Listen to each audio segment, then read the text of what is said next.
की जमीन से 480 फीट ऊंचे 4500 साल पुराने इस पिरामिड के अंदर ऐसा क्या था जिसको सिर्फ देखने के लिए पिरामिड के अंदर उन्होंने रोबोटिक कैमरा उसके अंदर ड्रिल मार के भेजा। एक जगह पर रोबोटिक कैमरा रुक गया क्योंकि अब उसके सामने पत्थर का एक स्लैब था। रिसर्चर्स का मानना था कि इस स्लैब के पीछे जरूर कोई ऐसा राज छुपा है जो पिछले 4500 सालों से उसके अंदर दफन है। यह उनको हर कीमत पर वो राज जानना ही था। इसीलिए उन्होंने रोबोट के आगे एक ड्रिल मशीन लगाई जिसमें उस पत्थर के स्लैब के बारीक छेद कर दिया। अब इस छेद के अंदर एक कैमरा भेजा गया जिसमें स्लैब के उस पार एक ऐसा मंजर दिखा जो पिछले 4500 साल से किसी ने भी नहीं देखा। आप यकीन नहीं करेंगे, यानी इजिप्ट में टोटल 138 ऊंचे पिरामिड्स मौजूद हैं जिन्होंने पिछले हजारों सालों से दर्जनों अर्थक्वेक पर कई खतरनाक तूफानों का सामना किया, लेकिन मजाल है इनमें से कोई भी इधर से उधर हुआ। इनमें से सबसे ऊंचा और सबसे बड़ा pyramid the great pyramid of Giza कहलाता है और इस पिरामिड की बेस का एरिया 30 एकड़ है। यानी इस पिरामिड के अंदर हैरत अंगेज तौर पर ये 2 नहीं बल्कि पूरी 9 फुटबॉल फील्ड आराम से फिट आ जा सकती है। एस्टीमेट के हिसाब से इस पिरामिड के टोटल 23 लाख बड़े बड़े पत्थरों का इस्तेमाल हुआ है, जिसमें से कई पत्थरों का वजन 50 टन से भी ज्यादा। मगर इसका टोटल वजन का अंदाजा लगाया जाए तो इस पिरामिड का वजन लगभग 60 टन का था। 12 बुर्ज खलीफा के वजन के बराबर बनता है। लेकिन इतने ऊंचे और आलीशान पिरामिड बनाने का आखिर मकसद क्या था? हजारों साल पहले जब इंसान के पास कोई भी टूल्स नहीं मौजूद थे तो इन्होंने पिरामिड्स के पर कैसे बनाए उन्होंने? तब इन पिरामिड्स की दीवारों को कैसे इंच बाय इंच लेवल किया गया, कैसे 50 टन वजनी पत्थरों का स्क्वायर शेप में काटकर बगैर इंच के 880 फीट ऊंचाई तक पहुंचाया गया। और इनको बनाने के लिए ऐसे कौन से इंजीनियर्स का हाथ था जिन्होंने इस पिरामिड्स को आर्किटेक्ट्स फुट के साथ साथ इनकी तमाम साइड्स को टेक्नोलॉजी 15.5 डिग्री के एंगल पर सेट किया। तो आज की वीडियो में हम सब यह जानेंगे कि इस पिरामिड के अंदर क्या क्या हमें देखने को मिला और कैसे इन्होंने ड्रिल मार के एक कैमरे को अंदर भेजा इन्होंने। तो आइए मिलकर देखते हैं ये वीडियो।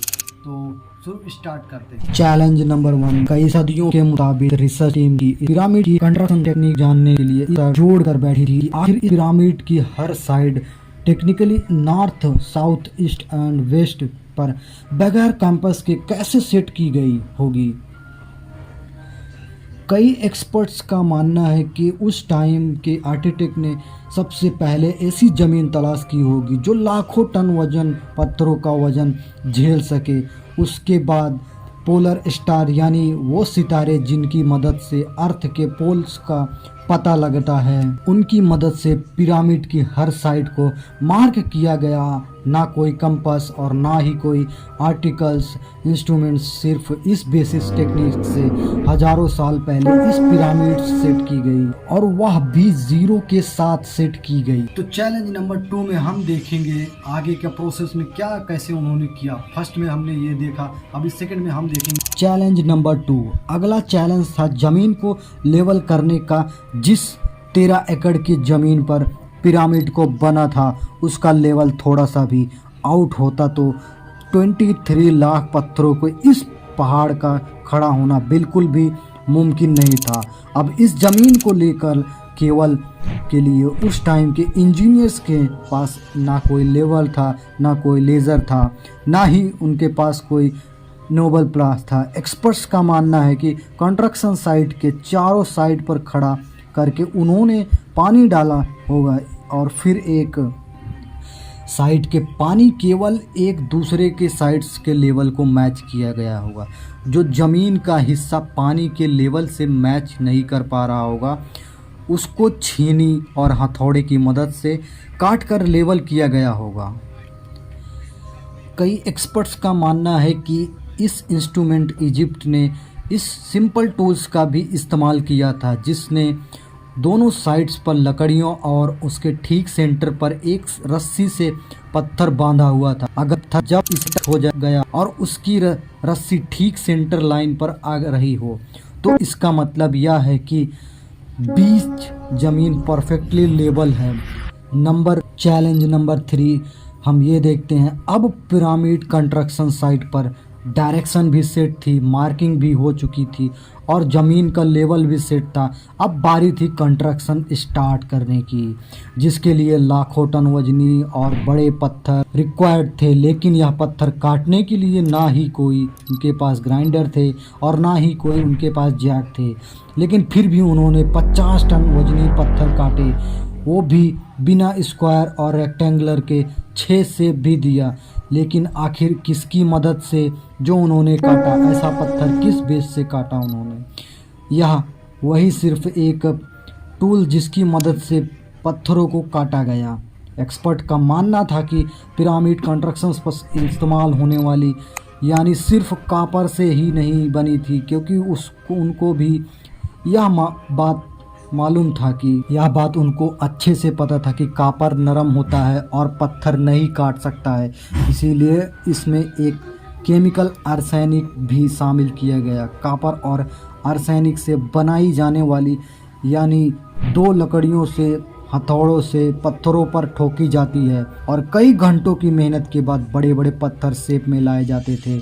चैलेंज नंबर 4 अब वो जो खास पत्थर काटे गए थे, यह खास किस्म का पत्थर जिसको आज लाइमस्टोन कहा जाता है, इसकी कटाई पिरामिड्स कंस्ट्रक्शन साइड गिजा से 250 किलोमीटर दूर टोरा के शहर में हो रही थी। अब मसला यह था कि यह पत्थर गिजा से ट्रांसपोर्ट करने का हर एक पत्थर टन का वजन था 50 टन यानी 50,000 केजी के बराबर था, जो तकरीबन 3 पैसेंजर बस के वजन के बराबर बनता है। और यह 23 लाख पत्थर सिर्फ एक पिरामिड्स इस्तेमाल होने थे। इतना ज़्यादा वजन ट्रांसपोर्ट करने के लिए ना ही उस दौर में कोई जानवर काम आ सकता था और ना ही उनके पास ट्रक मौजूद थे। अतः कि अगर आजकल के यादी तौर पे यह काम करना पड़े तो ट्रांसपोर्ट कंपनी को इसके अलावा खास टॉप टाइम आएगा। हैरत अंजिर तौर पर यह काम वर्कर्स और खतियों की मदद से किया गया था। जी हाँ, टोरा और बीजा के दरमियान मौजूद रिवर का फ़ायदा उठाया गया और बड़ी बड़ी कश्तियों में पत्थर लादकर पिरामिड्स पर साइट पर पहुंचाए गए। एक्सपर्ट्स का मानना है कि यह काम इतना आसान नहीं था।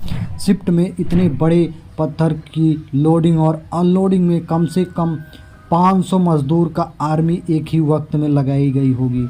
चैलेंज नंबर 5 एक्सपर्ट्स की टीम शिफ्टिंग कंस्ट्रक्शंस पर रिसर्च कर रही थी।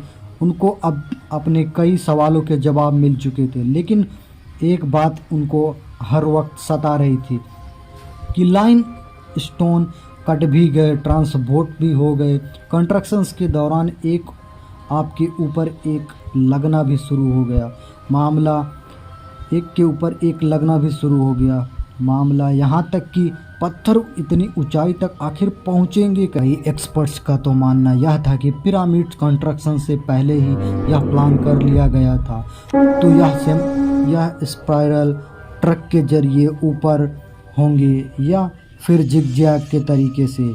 लेकिन बात यहाँ तय नहीं हुई, क्योंकि 50,000 केजी के पत्थर ऊपर मजदूरों की आर्मी की मदद से खींचकर लेके गए होंगे। नंबर 6 बात सिर्फ लाखों मजदूरों छेनी हथौड़े से टाइम स्टोन काटने और इतने बड़े पत्थर को ले जाने की नहीं हुई। पत्थरों को ट्रांसपोर्ट करने में ही इतनी थी कि इस पिरामिड के अंदर कंपार्टमेंट, उनके अंदर जाने का रास्ता और कई छोटी छोटी सुरंगों भी बनाई गई थी। बाकी सब चीज़ें तो ठीक है, लेकिन एक चीज़ एक्सपर्ट को अभी भी हैरान कर दे गई थी।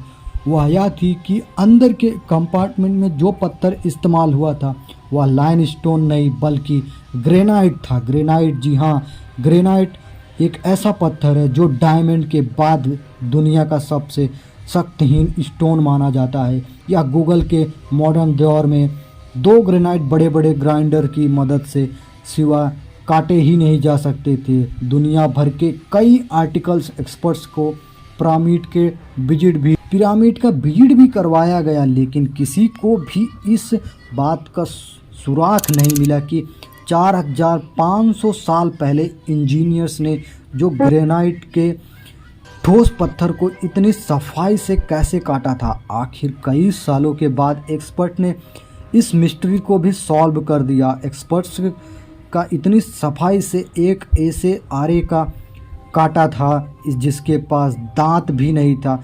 जी हाँ, बगैर दांत वाले आरे से दोनों साइडों पर वजन डालकर इसको ग्रेनाइट पर चलाया जाता था और बीच में बजरी डाली जाती थी। एक्सपर्ट्स का मानना है कि इस तरीके से इतने बड़े पत्थर को काटने में 4 महीने का वक्त लग जाता था।